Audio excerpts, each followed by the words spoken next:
Assalamualaikum warahmatullahi wabarakatuh. Piala Dunia sudah berlalu, tapi suka dukanya masih terus terasa sampai saat sekarang ini. Salah satu yang paling terngiang adalah kesedihan Cristiano Ronaldo setelah timnasnya ditumbangkan oleh kesebelasan Maroko di babak perempat final. Namun bukan CR7 namanya, jika pemberitaan tentangnya tak menggemparkan dunia. Pasalnya, setelah didepak dari MU, dirinya memutuskan bergabung dengan salah satu grup Liga Arab Al-Nassr, yang ternyata membuat Arab Saudi kembali disorot berbagai media. Lantas, tahukah kalian mengapa Cristiano Ronaldo menjadi penyebab Arab Saudi dipandang sinis sebagian umat muslim? Tetap tonton terus video ini hingga akhir agar tidak sesat. Sudah tak bisa terbantahkan lagi jika modernisasi begitu cepat berkembang dari zaman ke zaman. Sayangnya, perkembangan tersebut tak hanya berpengaruh positif pada kehidupan manusia, melainkan membawa dampak negatif pada sebuah kepercayaan atau keyakinan umat beragama. Bisa kalian nilai sendiri, Arab Saudi yang dulunya terkenal sebagai tolak ukur umat Islam seluruh dunia, sedikit demi sedikit berevolusi menjadi sebuah negara yang kebarat-baratan. Memang, sebagai umat muslim, Rasulullah SAW tidak pernah mengajarkan umatnya untuk menutup diri pada hal-hal yang berkaitan dengan perkara dunia. Akan tetapi, melalui ajaran Rasulullah kita juga dituntut agar senantiasa membatasi diri, agar tak terbawa dengan arus dunia yang sewaktu-waktu dapat menjerumuskan seorang muslim kepada perbuatan-perbuatan yang tak disukai oleh Allah Subhanahu wa Ta'ala. Lihat saja bagaimana Arab Saudi sejak dipimpin oleh putra mahkota Muhammad bin Salman. Aturan-aturan yang seharusnya berfungsi untuk menjaga citra Jazirah Arab sebagai pusat peradaban Islam saat ini satu persatu dilonggarkan dengan berbagai dalih, mulai dari tujuan meningkatkan ekonomi negara hingga alasan mengikuti perkembangan zaman. Bayangkan, pasca terpilihnya MBS sebagai putra mahkota, ia merombak beberapa aturan karena menganggapnya kuno dan sudah tidak sejalan dengan Arab Saudi. Pada tahun 2018 misalnya, di bawah kepemimpinan sang putra mahkota, pemerintah Arab Saudi mencabut aturan yang melarang laki-laki dan perempuan menonton bioskop dalam satu studio. Menurut MBS, hal tersebut dilakukan agar Arab Saudi dapat memperoleh keuntungan melalui industri perfilman. Akibatnya, dilansir dari laman iran.co.id, pada tahun 2020, ratusan perempuan Saudi beramai-ramai membagikan kisahnya di media sosial lantaran mendapat perlakuan tak wajar, yaitu dilecehkan di negara bermayoritas umat muslim. Mengejutkannya, ketika seorang perempuan berani melaporkan pelakunya kepada pihak berwajib, ia diminta agar membatalkan laporan tersebut untuk menjaga nama baik Arab Saudi. Tak berhenti sampai di situ, pasti kalian juga pernah mendengar salah satu aturan fenomenal pemerintah Arab Saudi yang melegalkan pakaian bikini, agar turis-turis asing tertarik berkunjung ke tempat-tempat wisata yang ada di negara tersebut. Namun daerah dilegalkannya pakaian bikini hanya dikhususkan di pantai Pure Beach yang bertempat di kawasan King Abdullah Economic City. Akan tetapi, mengingat adanya Masjidil Haram serta Ka'bah sebagai kiblat umat muslim, tentu sangat tak wajar jika di atas dataran bangunan suci agama Islam itu berdiri juga berlangsung aktivitas yang sangat bertentangan dengan ajaran Islam. Terlepas dari adanya Masjidil Haram, Masjid Nabawi, ataupun Ka'bah, dua aturan kontroversial yang barusan kalian dengar sudah mampu menjawab mengapa Arab Saudi saat ini selalu dipandang sebelah mata oleh negara-negara muslim di belahan dunia.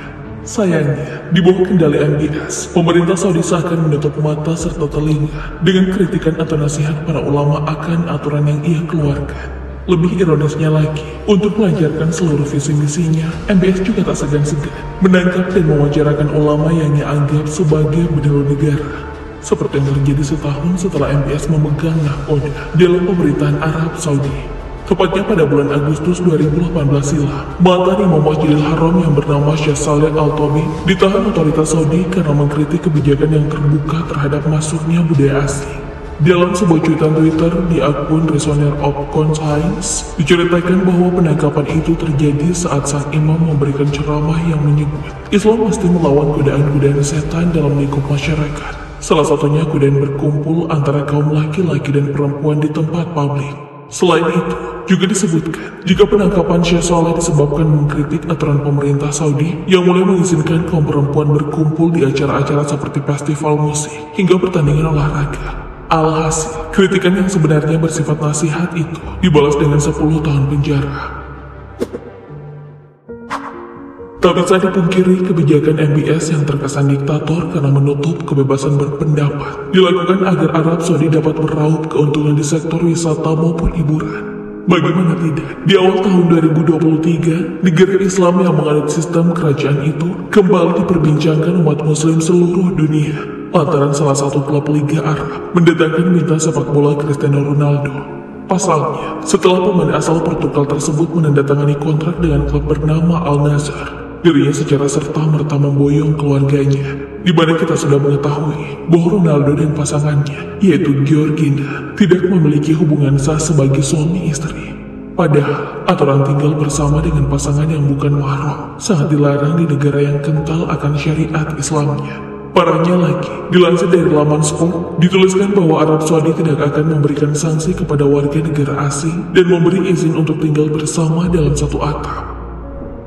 Memang, dengan kemampuan skill serta segudang prestasi, Ronaldo memiliki daya tarik yang mampu meningkatkan pendapatan ekonomi klub maupun negara yang sanggup mendatangkan dirinya.